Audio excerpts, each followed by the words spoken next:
All right, we're live. We will let people join up here. You can fire down your comments in the chat room. We'll get to them. Dunaway may be able to join me from the field in just a little bit. This is not the only post-game show we'll do.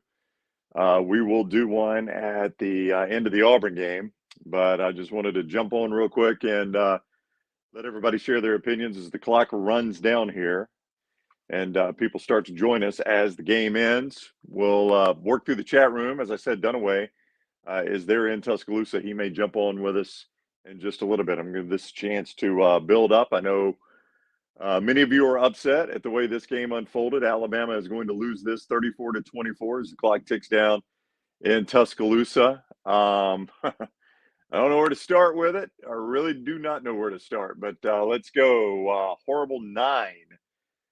Towney says, I don't know if he's talking about Amos. He did not have a good game. There is no doubt about that. TJ says the offensive line sucks. Jeff says the offensive line sucks. They did not play well there. Boy, this is going to move fast. You're going to have to stick with me here.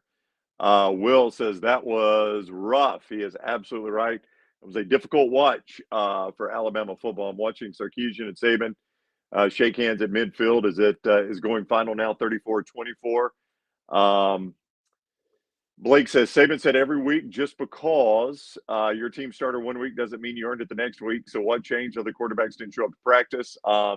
Alabama obviously is going to have to address the quarterback situation.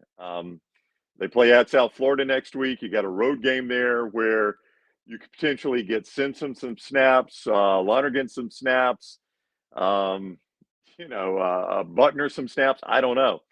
But as Ben says, expected the Milroe game last week was just a farce. I mean, you knew it was Middle Tennessee. He showed some promise at times, obviously. He showed some promise tonight. It was just not near consistent enough. 2 awful interceptions by Milroe and just a terrible offensive night for Alabama. And the defense played pretty well, I thought, but they finally broke, and you got to give Quinn Ewers credit. That was a heck of a game by Quinn Ewers against Alabama's defense. Michael says that was terrible. You're going to get a lot of agreement there. Dave said that's a tough loss. Monty says he's been waiting for a drop-in show all day. Well, if you wanted Alabama to lose, you knew the drop-in show was only going to come if Alabama lost. And there it is. We are going to do another one after the Auburn game. That'll be Lance and Dunaway from Tuscaloosa. And Jim may join us here in just a moment. He's got some post-game obligations with EG. So they're trying to get all that organized. TJ, Jalen is wildly talented, but not quite there yet. I made this comparison. If you watched this for a long time, you might remember Daniel Jeremiah. And he and I actually discussed this on DJ Football the other day because we were talking about Indianapolis and Jacksonville tomorrow. Daniel Jeremiah said that Anthony Richardson had one of the biggest gaps he had ever seen in his time as a NFL scout and a draft analyst for the NFL Network. One of the biggest gaps he had ever seen between his good film and his bad film. And I think that was Milroe tonight. Milroe's gap between what will be viewed as his good film versus what will be viewed as his bad film, just awful. I mean, awful. Huge gap. The deep ball to Jermaine Burton, fantastic throw. The scramble and getting the ball to Amari Niblack for the touchdown, outstanding play. The 2 interceptions, just god-awful throws. I mean, that's all you can say about it. So I think when they go look at the film, that's what they're going to see. Steve says this team has looked out of shape the last 3 years. Defense on the field a lot in the second half, so they obviously got winded there. The offensive line got outmanned from the get-go. There's no doubt. Matt, Milroe's quarterback plays a damn roller coaster, highs of highs, lowest of lows. That's kind of what I was just talking about there. It's absolutely a great comparison on it. My comments just reset here. Give me a second. Jake says, Bama has a lot of work to do. No leadership, it seems. Awful play calling on both sides. Milroe isn't the guy. Well, if you've got bad play calling on offense, defense, and your quarterback ain't the guy, that's a lot you got to overcome. I thought for a lot of the game, obviously, you had pretty good play for Alabama's defense. They got put in a lot of bad positions by a weak offense and survived a lot of those bad positions. There's no doubt. So, this is this is one of those where you look at everything, I think, and everything has to be questioned. You got to question your quarterback moving forward. You got to question probably some defensive positions. The biggest thing defensively is Alabama did not pressure the quarterback at all. Quinn Ewers can wear that uniform to church tomorrow. There was no pressure on the quarterback. Wicked Roller says it's sad. Saban thinks I'm going to assume that's the best we have is a running back lining up behind center. There is no doubt that Milroe's at his best when he's either flush from the pocket or he pulls it down and decides to run. That's the best he gives you. Paul, defensive line sucks. It was not good tonight. They got pushed around a little bit. They did not pressure the passer at all. When Alabama tried to rush 3 or 4, it didn't affect Quinn Ewers one bit. And they couldn't blitz a whole lot because the secondary couldn't stay with those good receivers. I don't know where you go there. Let's see. Ben, we have to recruit another top QB, he says. The Auburn game has started, by the way. Looks like they're already in review. There is a quarterback coming in, Julian Sayin. A lot of people say is the guy that is the next quarterback, and anybody that's there waiting in the wings should just go ahead and transfer because you're not going to be out Julian Sayin. That's what a lot of people like to say. Kevin says, where's Bill O'Brien when you need him? Well, I don't know if that's entirely. I know it's probably meant a little tongue-in-cheek there. I think if you gave Bill O'Brien this quarterback situation and this receiver situation, and I guess that, to be fair, this offensive line situation, I don't know that he could do much more with it than what was done today. He had Bryce Young. You put Bryce Young on this offense, a little bit of a different offense. He had Bryce Young. I don't know what Bill O'Brien, if he had this offense tonight, and I know this is tongue-in-cheek, if he had this offense tonight, exactly the same outcome. Brooks says the refusal to make a quarterback change is ridiculous. A lot of people were calling for that, but you've not seen Simpson take any meaningful snaps. Buckner basically played mop-up duty. He's played, 3-4 games in 2 years. Lonergan's never been on the field. As bad as it got, you got to a point, I think, where you were stuck with Milroe in that situation. If you were going to change quarterbacks, you probably had to do it in the first half, and Alabama was still in that game in the first half. It was no time to be panicking and pulling a quarterback. Auburn has turned the ball over early at Cal. You're watching that game if you care about it, I'm sure. You probably got us both on. Will says it is hard to win without elite quarterback play. The way you do it is suffocating defense, dominating offensive line play, and mistake-free football. Alabama did not have any of those, by the way. As he said, they did none of that. They had a ton of penalties, so it wasn't mistake-free.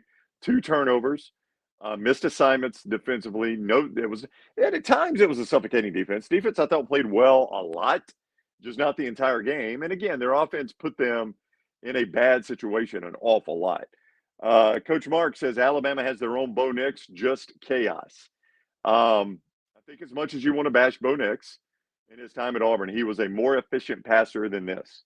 Bo Nix was a better, consistent passer than what I've seen out of Jalen Milroe. Milroe throws the deep ball really well. That's the thing. And I think you saw Alabama in the second half come out and start just heaving it deep because they know that's his best pass. And at least if you can hit some of those, if you could hit some of those, you back the defense off a little bit. Or at least if you've got that threat, you back the defense off a little bit. Maybe it opens up some of Milroe's running. But none of that worked. Jay says the O-line played like a sheet flopping in the breeze. There has been a lot of talk, and I'll go ahead and say it. Tyler Booker, who comes on our show, who we love. Tyler is one of our NIL guys. He's been really good with us. J.C. Latham, they've talked about getting back to that dominant defensive line that Alabama once had. And they're not there. They were not close tonight. They weren't there against Middle Tennessee. And it was painted as a step in the right direction. I think that is clearly not the case. I mean, they were not anywhere close to what they've talked about wanting to be tonight, and really weren't against Middle Tennessee either. Sunday, been losing the battle in the trenches, lack of forced turnovers, tons of penalties the past few years. All of that happened tonight. There is no doubt about it. Jai says offensive line was terrible in the second half. Pretty bad the whole game. I think you'd have to say it's pretty bad the whole game. I don't know if it was just in the second half. NH3425, Alabama has no pass rush. True. By the way, Dallas Turner made one play on that fourth down. Other than that, you barely heard his name the entire game. He says he thinks it's time for Buckner or Simpson. I Again, you play South Florida next week. You ought to be blowing them out. I just wonder if that's a time to see what those guys look like with live bullets. Michael says, can Julian Sand play next week? I don't think he's eligible yet. Defense might be missing Pete Golding. I watched a lot of Pete today down in New Orleans. He did not look great early on, but I tell you what, that Ole Miss defense played a little bit better in the second half. They played a little bit better. I don't know, again, if you put Bill O'Brien and Pete Golding back in that situation with these players, if this game's any different at all. Matt says this game probably should have been worse than 34-24. Worthy dropped the touchdown pass, true. Texas dropped the pick right before the half, true. He is right about both those things. That game could have been worse. 34-24 probably, in my opinion, is not indicative of the way that game went at all. Blake says the Bama defense can only carry the offense so far. That is absolutely true. Absolutely true. There's no doubt about that. It's what Alabama did for quite a while. The defense carried that game, but the offense just kept putting them in such bad situations. You have to give me 1 second. My comments, they're coming so fast, they just reset there. All right, here we go. I'm back. Let's see. Michael, A.D. Mitchell loves playing Alabama. Boy, does he. He has some games against Alabama. He had one tonight.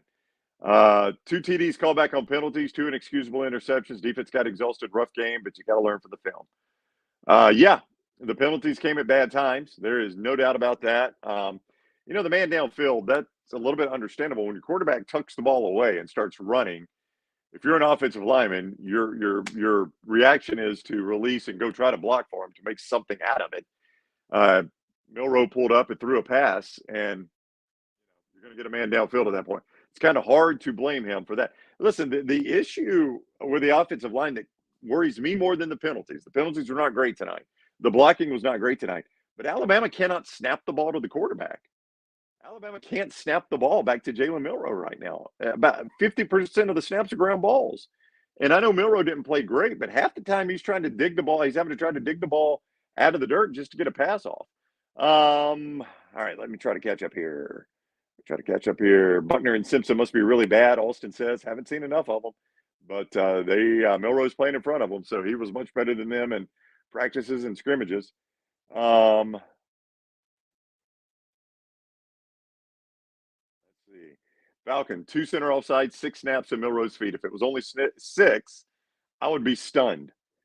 Blake says he's surprised not more design runs for Milroe. I mean, at one point, that was the only thing that was working. So I guess you would have had to empty the playbook of all the design runs you have.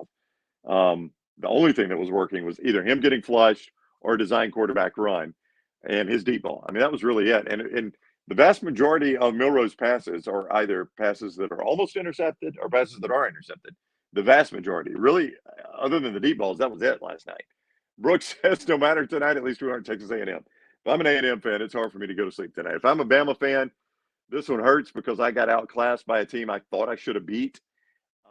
But if I'm A&M, that is worse. I'm going to say that one's worse. I would agree 100% with you. Ben says, the thing is, he's good enough. He's talking about Milroe here to compete with the most SEC teams, not good enough to win a championship. I don't know if you watched. The SEC does not look great right now. So what Alabama did tonight is kind of on par with what did Dunaway do an interview with Matthew McConaughey? I'm seeing this tweet right now. If Dunaway has gotten Matthew McConaughey walking off the field, it's going to be fantastic. Oh, he did. Did not. McConaughey won't talk to him.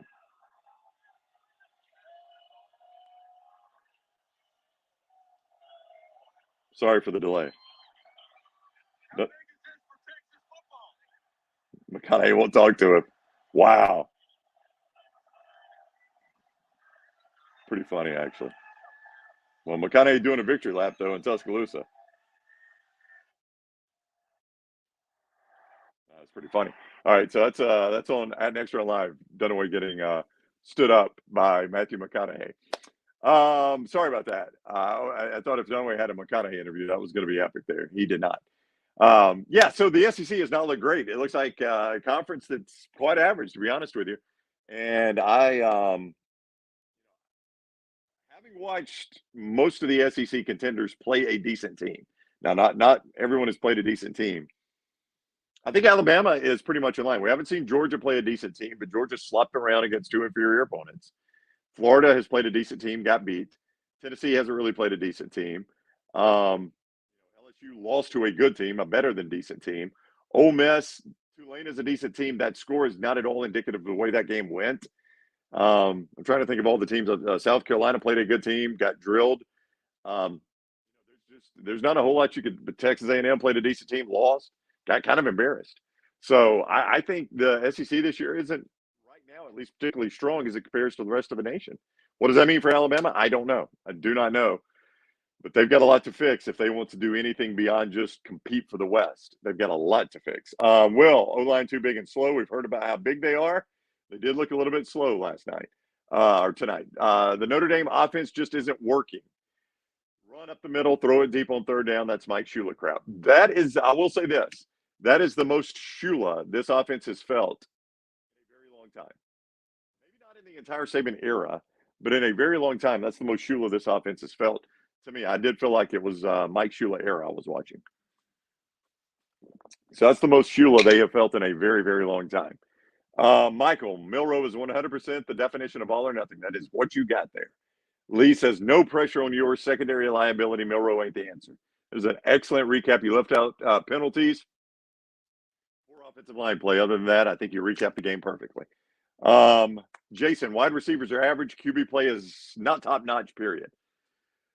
I will say Kendrick Law gets open deep a lot. I think he is a good deep threat for Alabama. He seems to be open deep a lot. Burton was open deep. He was open deep one time when Milroe missed him. He scored a touchdown that got overturned. He was open deep on the touchdown he scored on the deep ball. So there are some positives, I think, in the receiver play for Alabama, but overall, I don't think it's the strongest group Alabama has played. Nye Black, I think, can be a really good tight end for Alabama. Average is probably a pretty good description, and the quarterback play certainly is not top-notch. Brooks, O-line was horrible. D-line was terrible. At least we're in Texas A&M. I think I've read that one already. Lee, O-line was getting dominated. He adds that. Jay, the O-line is not good. The D-line cannot pressure. Paul says they went away from the zone read. Big mistake. I think anything you've got that takes advantage, obviously, of Milroe's legs is what you've got to almost exclusively use and hope you suck people in for him to throw that deep ball, because that's going to be your way to win games. And Alabama's obviously not going to be able to do that against every defense, but that's going to be the way you're going to win games with him in there, I would think. Talk about what I was just talking about a moment ago. I'm a little behind on the comments here, though. What's the perception of the SEC? Bad out of conference record so far. That is the perception of the SEC. Bad out of conference record. For games that had meaning. GP, 107 rush yards for that big bad O-line. That is not what you want at all. There is no good. Daniel says, Notre Dame had a Tommy Rees and Brian Kelly problem. Tommy run the ball. We got behind and didn't run and panic. They did go very, very pass happy. A lot of deep balls, but again, that's what Milroe is going to throw is the deep ball. Wicked Roller, last year, Bryce was way better than his Heisman year. That is true. I think had Bryce Young, he would have easily won the Heisman last year had he not won it his previous year, because he was so much better last year with less around him. There is no doubt about that, even on a 10-win team. 3425, thought you maybe would have seen Buckner for a change of pace. You did not, obviously. Tough name there. Old Breakdancer says Milroe needs the team, needs to learn to read a defense. If he played better, they would have won. He could have thrown 3 or 4 more interceptions that game. There is no doubt about that. I would say Milroe for a lot of the first half was pretty much a one read and run guy. I tweeted that at halftime, and I think Herbstreit might have said it too, going to the half. One read and run. That's what Milroe became. In the second half, they went a lot more deep passes, so he kind of had to let it develop and read those. But in the first half, when he was trying to go through his possessions, it was a lot of one read, pull down, and run. Will, did yours even sweat? He played a heck of a game. I know that. And as I said earlier, he'll be able to wear that jersey to church tomorrow, because Alabama barely touched the guy. Mike, Milroe can't be the guy. He needs to be Taysom Hill. Wicked Roller, not a single sack. That is absolutely true. The center needs to learn to snap the ball, no doubt. I suggest they get the freshman ready next week to practice, and we're screwed. Lonergan will be that guy. Jay guys, SEC looks like crap for the exception of Georgia. Hey, listen, Georgia's not look great in 2 games. Now, they are playing nobody. So I can see how it's kind of hard for Kirby to get those guys up for a game. But they are playing nobody. JM says, didn't hear Turner's name called all night. He made a good play on that 4th down stop where he turned the runner back in and stopped him short of the 4th down, the first down on 4th. Other than that, he was a non-factor. They took Dallas Turner absolutely out of the game. Ben says, this is why you don't do what LT said and give them a front row to their ass whooping, because you didn't do that, by the way. Let me catch up here a little bit. All right, that'll do it. Go right up. I'm sorry if I missed any of your comments. I'm trying to get back to the fresher ones here. I got way behind. Pritch Law, Arnold is brutally bad in man-to-man. Yes, he was. A lot of grabbing. Sig says, don't overreact. Bama D is legit. Milroe interceptions happen when Bama had momentum. It's the second game of the season, which is why Milroe started the second half. I'm not down on Alabama's D. I will go back to what Pritch Law said. You had a lot of grabbing and pass interference, obviously. They didn't push the quarterback a lot. It's going to be, I think, one of the better teams they play this year. You'll see in Texas. And I thought, for the most part, Alabama's defense played pretty well until they broke. A lot of the reason they broke is they were put in such bad positions by their offense. So I am not down. On Alabama's defense overall. I would like to see a little bit more out of their offense. Kevin says all the NIL money flying around made these boys soft. A lot of teams get on NIL money. Texas did not look soft to me tonight. Florida State did not look like a soft team against LSU. They brought the thunder. So I don't know if I buy that. I do not know if I buy that. Let's see. Brett says probably the best team Alabama will see this year. Looking at Alabama's schedule, unless they go to the championship game and play Georgia, it is hard for me to believe that any team on that schedule is better than Texas. Now, if you'll remember in my 3 guarantees, I picked Texas to make the playoffs and Quinn Ewers to win the Heisman. So tonight was a win for my 3 guarantees. Not that I care, because I always forget the ones I pick, because I can't even right now tell you what my 3rd one was. But Texas making the playoffs and Quinn Ewers winning the Heisman. He looked like a Heisman winning quarterback. Pritch Law says McClellan has no business starting. The fact Haynes didn't play makes me think Saban has lost it. Alabama's not great at running back. We heard a lot about the depth they have at running back. I think they've got solid running backs. They're not real good at pass protection. If you ask me what Alabama had that was good on offense, there's a scene in Apollo 13 where they're trying to evaluate everything that's going wrong with the aircraft. And Ed Harris is playing the control guy, and he goes, flight control guy, and he goes, let's get a status report. Tell me what's good on the aircraft. Like the aircraft is falling apart. Tell me what's good. If you ask me to do that Apollo 13 style, Ryan, tell me what's good on the Alabama offense.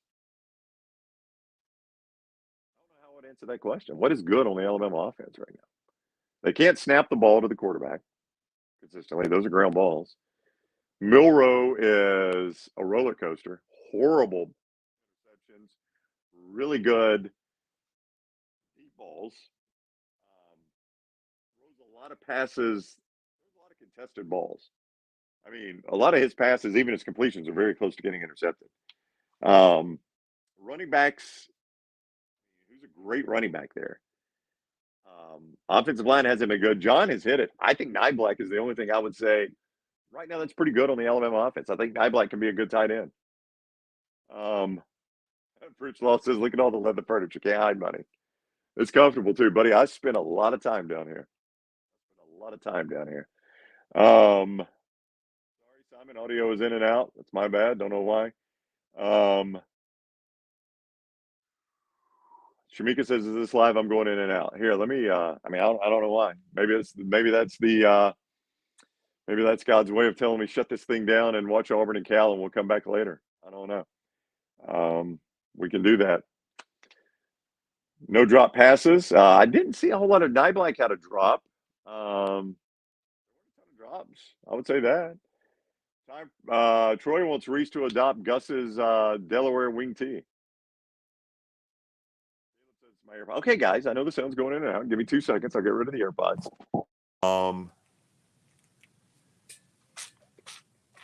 Give me 2 seconds. Give me 2 seconds here. I'm going to get rid of the AirPods. Boom. They're gone. All right. Y'all let me know if that's better. Everybody, AJ says y'all are overreacting. Jay Price says, are we going to be on after the Auburn game? Yes. Dunaway is supposed to join us from Tuscaloosa. And then we will have Lance from the basement, maybe even Little T. Little T may join us to get her opinion on the Auburn game. She's always good after Auburn games. So there you go. Pritch Law says if Dunaway and LT weren't off playing grab ass, we could work on it. No, Dunaway's actually working. As you saw, he was trying to chase down Matt McConaughey. Everybody says it's better. Troy says this game cements Bryce Young's legacy. I will tell you this. I think games like this just show you how incredible Bryce Young was. He was obviously an incredible player. Samuel says cringe interview from Dunaway with McConaughey. McConaughey went talk to him. Troy says, does anybody know where EG is? She is probably in the post-game press conference right now. That's where she's supposed to be. What time do I usually go to bed? You're going to struggle tonight. Samuel, I am a between 10 and 11 bedtime guy.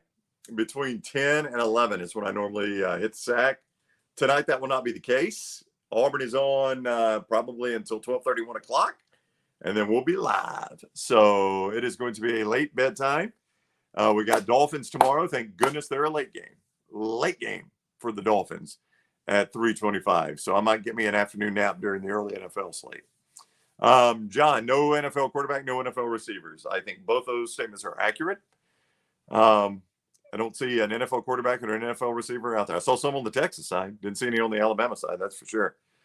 All right. Oh, boy, this is true right here. Chad is right. If Milroe didn't evade the sack, he would have probably been sacked 20 times. I don't think there's any doubt about that. If Milroe weren't so elusive in the pocket, then absolutely. All right. So Dunaway says Nick Saban was asked if he considered playing multiple quarterbacks. He answered, I did. And then he explains that Milroe put them together in a scoring drive. So in other words, he was looking maybe to change quarterbacks, and the Milroe had a scoring drive, and then they didn't. All right, we're going to hide that. There you go. Chet says, for some reason, referees actually called PI on Alabama during a Texas-Alabama game. It happened last year as well. I did not see a pass interference that I thought was a bad call. I thought all of them were pretty good calls. Alabama had gotten burned, and they were grabbing, which is the way the game goes. Ja'Cory Brooks, 0 catches this season. Milroe tried to get it to him one time. Was it a particularly good pass? A couple times. Was it a particularly good pass? I think he was open on that deep ball that one time, and Milroe just kind of missed it. There you go.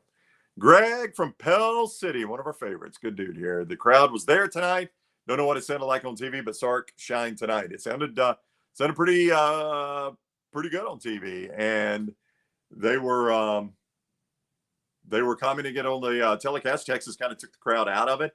They got back in it a little bit. I don't think it was the crowd's fault by any stretch of the imagination. But Sark did shine tonight. He is an exceptional play caller. That is one thing. I've never had a ton of faith in Steve Sarkisian as an overall head coach. It was one reason when one of my 3 guarantees was they would make the playoffs. I just did not, that was one thing that held me back from really 100% believing in that prediction.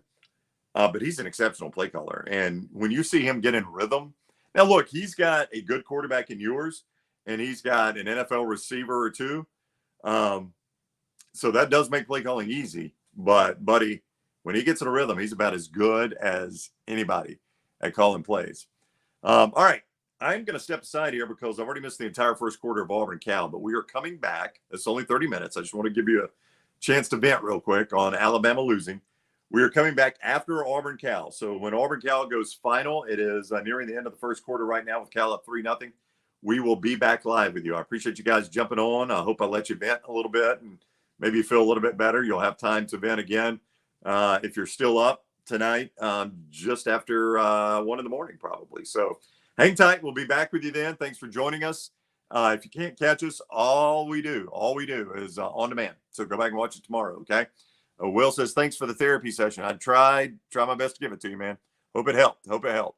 See you in the wee hours, Dave says. That's when we're going to be back. All right, you guys enjoy Auburn Cal and the rest of the games tonight. Decent late slate tonight, by the way. We got Wisconsin, Washington State winding down. That's a good game. Brown Bennett took Washington State. Looks like he's getting that one home with 1:30 left. Stanford, Southern Cal just starting. Arizona State, Oklahoma State, decent, and Auburn, Cal, of course. So we got a decent late slate. So I'm going to go watch that. I'll be back with you guys a little bit later on. Thank you all for jumping in. Hope I helped you vent just a little bit and get it off your chest. We'll see you in a little while.